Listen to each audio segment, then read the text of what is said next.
This is Richard Lowe, and this is the Leaders and Their Stories podcast. I'm the writing king and ghostwriting guru, and I'm here with Matthew Walker, and we're going to talk about how to get an IT project approved. Matthew, why don't you introduce yourself? Good morning, Richard. Thanks for having me. I've been in IT seemingly since dinosaurs have roamed the earth, done virtually everything from teaching people how to put computers together and take them apart back in the days when 86DX meant something to people, and done everything from that all the way up through cybersecurity, and just a pleasure to be here. Well, thank you for coming on the show. So, the subject is how to get an IT project approved, any kind of IT project.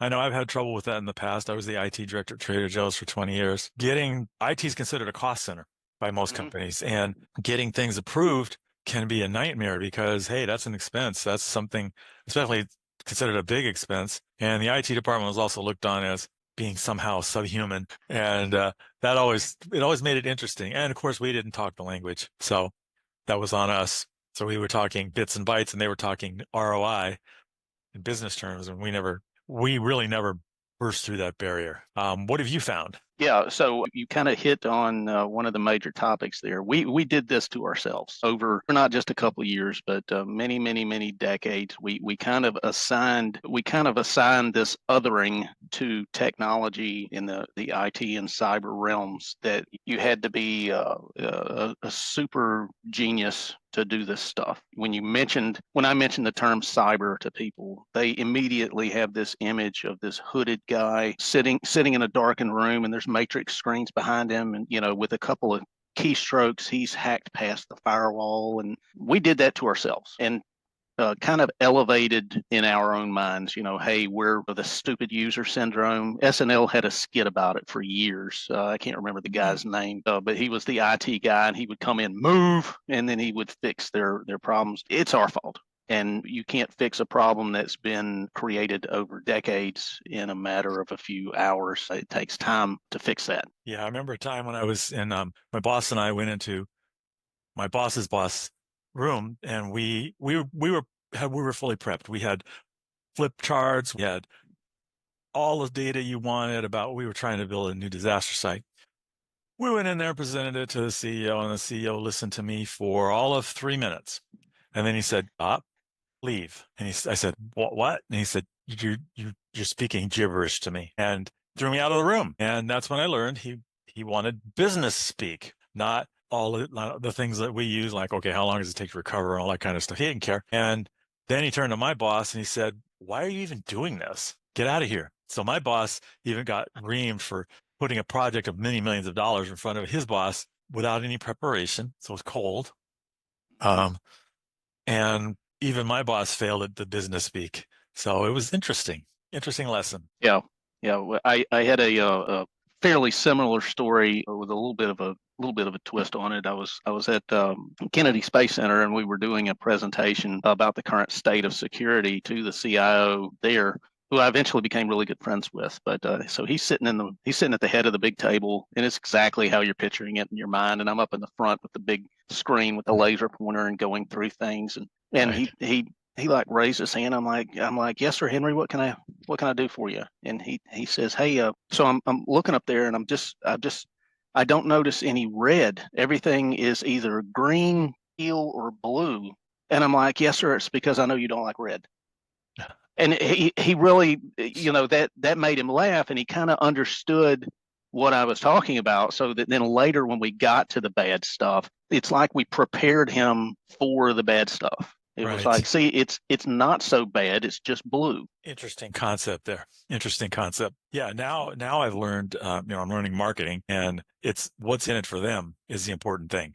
That's the number one thing. When you're talking to somebody else and trying to pitch them something, which you're doing in this case, what's in it for them? Actually, what's in it for them personally, sometimes in the case of IT, what's in it for them as their title, what's in it for them as their department in the company. If you don't have what's in it for them first, you've already lost them. Correct. I read a lot of books on this kind of stuff. It's really interesting, and to me, the psychology of why people do the things they do and what they want.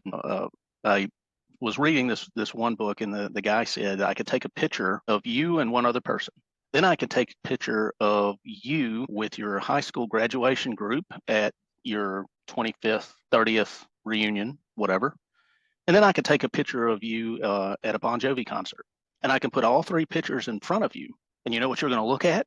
You. You're not going to look at, all of these people and all of their stories and the background and what's going on. We are focused on us. It's built into us. It's part of our DNA. It's just the way that people who can, I hate to use the term exploit, but that's kind of my realm. People who can exploit that can get things done a lot faster than those who only focus inward. Right. Right. Now, cybersecurity projects are even a bigger challenge because that's really considered a cost center and unnecessary by most, although that's changing as things happen. And it's not really very well understood outside of IT or even inside of IT. We tend to make it alarming, and Again, our fault. Our fault. And then our bosses, they don't want to be alarmed. They don't want the stockholders going, oh my God, they don't, so they want to tone it down. We had a culture where the stores were the important thing. So sending notes to the stores about security was not something you did because we didn't want to burden them with that. Well, how do you train them on security if you can't talk to them about security? And it became an interesting conundrum for us. We worked around it somehow, usually through in-person meetings and stuff like that, rather than email blast. But it was interesting. It's one of my kind of a sidebar to what we're talking about here because you mentioned it. It's one of my favorite things to talk about when I'm asked to go talk is my position is you should. We spend a lot of time and money trying to train our users. So, hey, this is our security posture. This is what you need to do to protect our data. Don't do this. Don't do this. Don't do this. We usually put this together in either a video or a PowerPoint slide that they click through with a test at the end. And then for some inane, ridiculous, crazy reason, we send it to them in an email with a link to click. It just aggravates me to no end.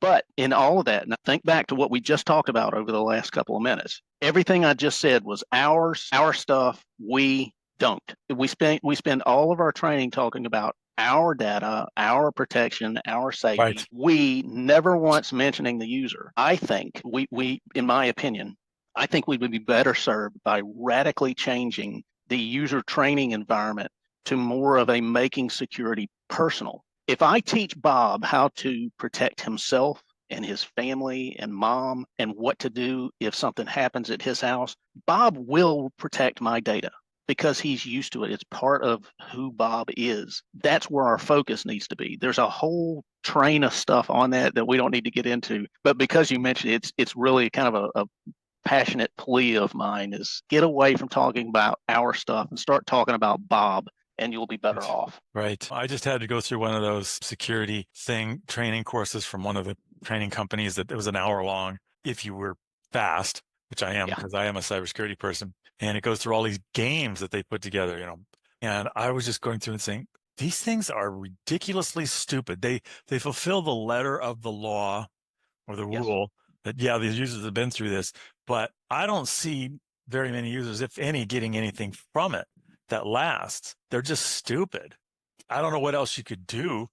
They have a little aquarium with fish and take the message that you shouldn't read and put it in the trash can. Okay, this is kind of dumb. See, Matt Walker's training program would be more something like this. It's like, hey, Bob, here's your first training program. It's not an annual thing. It's just but let's just talk about phishing for a second. Typical training right now, I'm going to send Bob a 30 slide deck on let's define phishing. Let's show you how to look through things so you can figure out which one's bad and which one's. Trust me, I don't care how intelligent Bob is or you or me or anyone. If someone wants to effectively trick you by using an email, they're going to do it. Anyone who has spent any time reading about deepfakes over the last, forget 10 years, there's no way to tell anymore. There's no way. So the training program shouldn't be all of this phishing stuff and blah, blah. That's great stuff for Bob to know.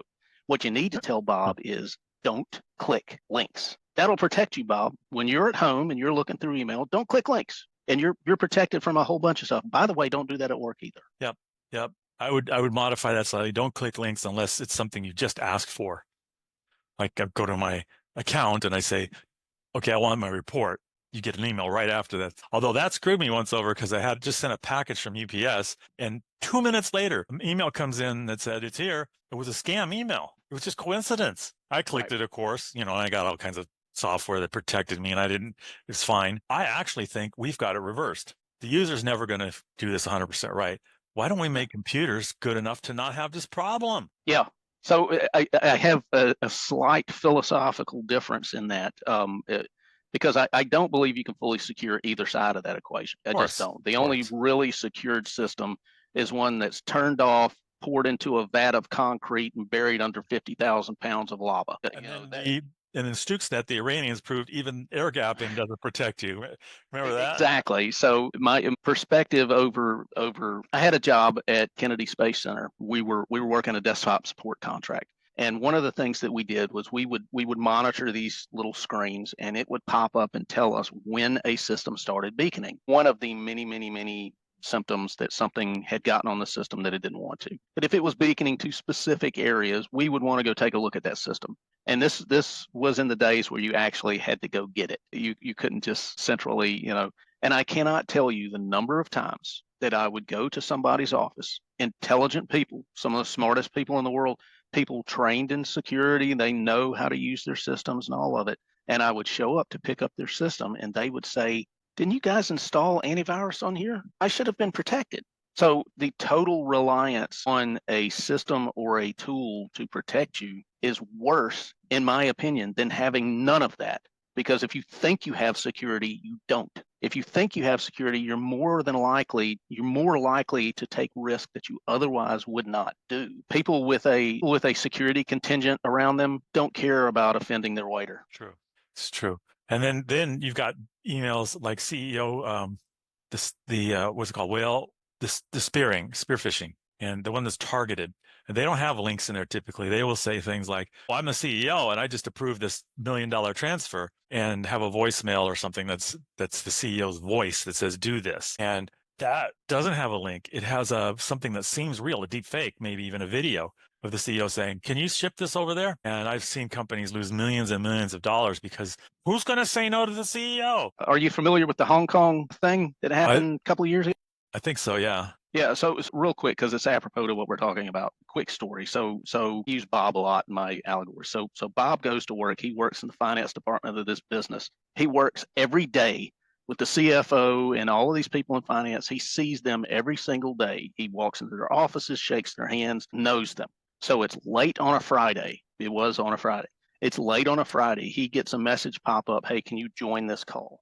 He pops on the call. It's the CFO. He's at home. There's a couple of other people on the call. They're talking about all this stuff, all of them talking about things they've been talking about in the office. Everything's fine. During the call, they talk about this business venture that the company is going to get into, and he needs to transfer, I don't know how many millions of dollars to this account to get it done. He does it because the CFO is on the call. He goes home, doesn't think a thing about it, comes back on Monday, walks into the CFO's office, says, "Hey, what about that deal on Friday? Is things looking good?" And the CFO was like, "What are you talking about?"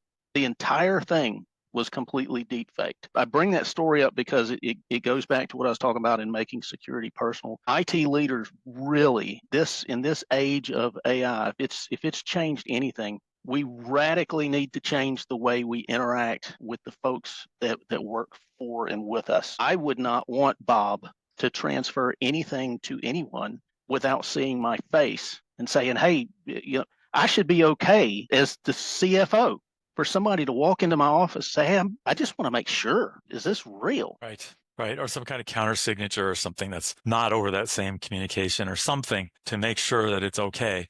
Like maybe even Right. pick up your smartphone and call him on a golf course. This is $10 million we're transferring. Is that okay with you? Not, he most likely isn't going to complain if you call him about that. And if he does, he's an idiot. Yeah.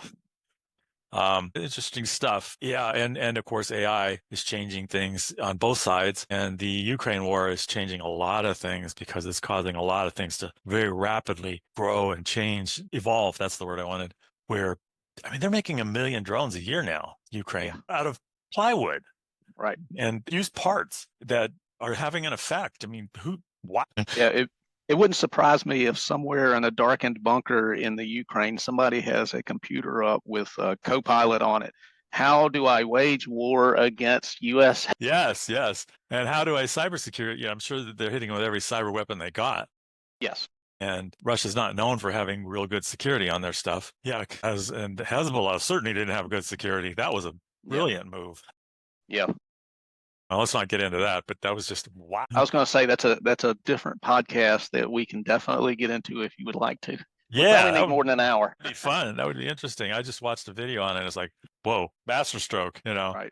probably the best masterstroke since World War II, Yeah. at least. Some of the things the British did. But let's not get off topic. Yeah, security is getting weird and AI is getting weird because everybody thinks, oh, it's going to change the world. The world's going to be totally different. Everybody's out of a job. No, there's a point at which it just becomes, it's like the hype cycle takes over and it becomes unsustainable. People find out what it really is and stop investing and crashes. It's the investors Right. who will determine that. I think that the biggest, not that you asked me, but the biggest problem that I have with AI at this point is not the whole. We've all seen Terminator, and it's not any of that. Although that is a concern long term. My biggest issue with it was we created this gigantic engine that provides so much information and ways to do things, and we dumped it on a populace without preparing them for it.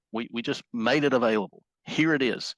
And this is the same populace who, the most popular password in the world is password with a zero. And, and we just dumped artificial intelligence on the world. That I think maybe we should have, we collectively, like the community, should have said to the OpenAI folks, hey, can you slow roll this just a little bit? Let's take it easy and introduce it in. And instead, Microsoft is like, we'll just introduce things like recall, where we'll get to, capture everything you're doing on your screen, but don't worry about it. It's for you. Yeah, right.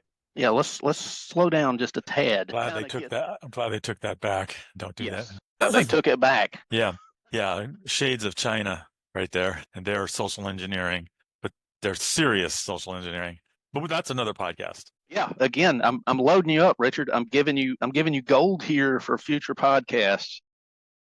We could have a regular show. Sure. Yeah, let's do it. I'm not opposed, actually, seriously, but we can talk about that later. But all right, well, let's wrap it up. So, you got any final conclusions for our listeners? Something that will help them? We have kind of strayed a little bit through a lot of cybersec here, but to get back to your original, the original topic you wanted me to talk about, and that was getting an IT project or a cyber project, bringing it to fruition with a management group that is either unwilling or not knowledgeable on the subject enough to make the decision. There's a lot of different things you can do. You guys can go to you guys can go type that into Google right now, and it'll pop up an AI overview of steps you can take and show them the business impact and the cost and blah blah blah. All of that stuff is fine. I'm not even going to bother to get into it.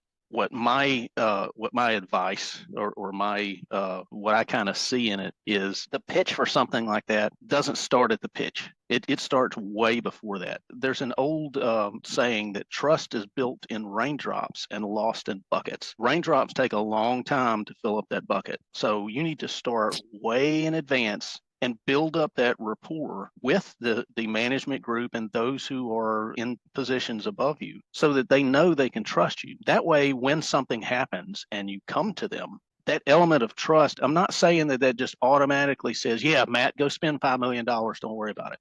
They still have things to consider, but because they trust you already, it helps a lot. And there's two books. There's two books that I would advise everyone to read, and they're both by the same author. It's a guy named Robert Cialdini. And the two books, one of them is called Pre-suasion, and one of them is called The Art of Influence. And I'm not saying that you need to go through your entire work career or your personal life preparing people and socially manipulating them to do your will. What I am saying is, if you read these books and apply them with the heart that God intended you to have, you can build rapport and get things done much, much easier. Especially the Pre-suasion book. It's just gold for getting people prepared to at least consider what you're going to say. Yeah, books are gold, and those sound like really good ones to get. I cannot recommend them enough. You'll love them. Okay, well, thank you for coming. How can people get hold of you? Well, I don't have any kind of social media or or excuse me, any kind of podcast or anything like that, I do have my my book coming out with O'Reilly Certified Ethical Hacker Study Guide is about to hit, and there's contact information. If you go out to O'Reilly.com library right now, you can see the book, and there's contact info in there for me. And I'm sure if anybody really wants to talk to me, they can contact you, and you know how to get a hold of me. And I'm on LinkedIn. So Yeah. Okay. Sounds good. Well, this is Richard Lowe. This has been the Leaders and Their Stories podcast. I'm the Writing King and Ghostwriting Guru. You can reach me at thewritingking.com and ghostwriting.guru. Appreciate you all listening, and stay tuned for the next one. Thank you. thanks, Richard.